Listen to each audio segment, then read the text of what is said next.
Bismillahirrahmanirrahim. Assalamualaikum warahmatullahi wabarakatuh. Perkenalkan, nama saya Nazar Zaskiandil, berasal dari SMA IT Peradaban Aliza Kota Sorong. Sekarang saya akan menjelaskan tentang kitab Ta'limut Ta'lim yang disusun oleh pengarang Burhanul Islam Al-Zarnuji. Pada bab 1 ini menjelaskan tentang pengertian ilmu dan fikih serta keutamaannya. Adapun bagian-bagian pada bab 1, yang pertama, kewajiban belajar, keutamaan ilmu, belajar ilmu akhlak, ilmu yang fardu kifayah dan haram dipelajari, serta definisi ilmu. Adapun kutipan yang saya ambil dari imam kita, yaitu Imam Syafi'i, yang bermakna, barang siapa belum pernah merasakan pahitnya menuntut ilmu walau sesaat, ia akan menelan hinanya kebodohan sepanjang hidupnya. Langsung saja bagian pertama, yaitu kewajiban belajar. Rasulullah SAW bersabda, "At-thalibul ilmi faridatun ala kulli muslimin wal muslimat." Rasulullah SAW bersabda, menuntut ilmu wajib bagi muslim laki-laki dan muslim perempuan. Jadi, kewajiban belajar untuk setiap umat muslim merupakan wajib bagi setiap umat muslim, laki-laki maupun perempuan.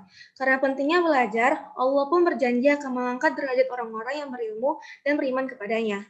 Bahkan Allah mengawali menurunkan Quran sebagai pedoman hidup manusia dengan ayat memerintahkan kita untuk membaca atau Iqra, yang merupakan salah satu perwujudan kita dalam aktivitas belajar. Dengan membaca akan memperkaya dan memperluas ilmu pengetahuan kita. Di dalam kewajiban belajar ini terdapat ilmu tentang puasa, zakat, haji, tentang jual beli, berdagang, dan bertingkah laku. Setiap orang yang berkecimpung di dunia perdagangan wajib mengetahui cara berdagang dalam Islam supaya dapat menjaga diri dari hal-hal yang diharamkan. Setiap orang juga harus mengetahui ilmu-ilmu yang berkaitan dengan batin atau hati, misalnya tawakal, tobat, takut kepada Allah, dan ridho. Sebab semua itu terjadi kepada segala keadaan. Selanjutnya, bab kedua yaitu keutamaan ilmu. Ilmu itu sangat penting karena sebagai perantara untuk bertakwa. Dengan takwa inilah manusia menerima kedudukan di sisi Allah Subhanahu wa Ta'ala. Dan ilmu yang paling penting dipelajari adalah ilmu agama. Karena ilmu agama adalah ilmu yang paling unggul. Ilmu yang dapat membimbing menuju kebaikan dan takwa. Ialah ilmu yang dapat menunjukkan jalan yang lurus. Oleh karena itu, orang yang ahli ilmu agama atau orang yang ahli dalam agama atau disebut juga dengan orang yang waro, lebih berat bagi setan menggoda daripada 1000 ahli ibadah tapi bodoh. Selanjutnya, bab ketiga yaitu belajar ilmu akhlak. Jadi setiap orang Islam wajib mengetahui mana hal yang baik, dan mana hal yang buruk. Contohnya hal yang buruk seperti watak yang murah hati, kikir, penakut, pemberani, merendah diri, congkak, menjaga diri dari keburukan israf dan berlebihan, bakil, terlalu hemat, dan sebagainya. Sifat sombong, kikir, penakut, israf hukumnya haram, dan tidak mungkin bisa terhindar dari sifat-sifat itu tanpa mengetahui kriteria sifat-sifat tersebut, serta mengetahui cara menghilangkannya. Oleh karena itu, orang Islam wajib mengetahuinya.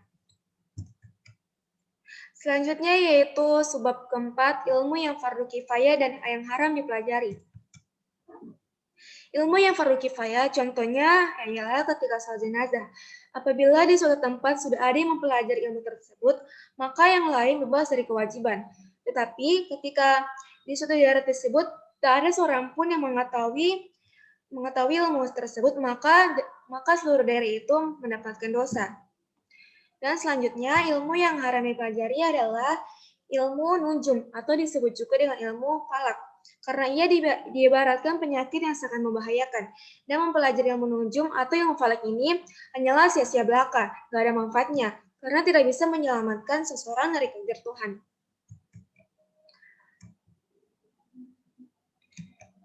Selanjutnya yaitu bab kelima adalah definisi ilmu.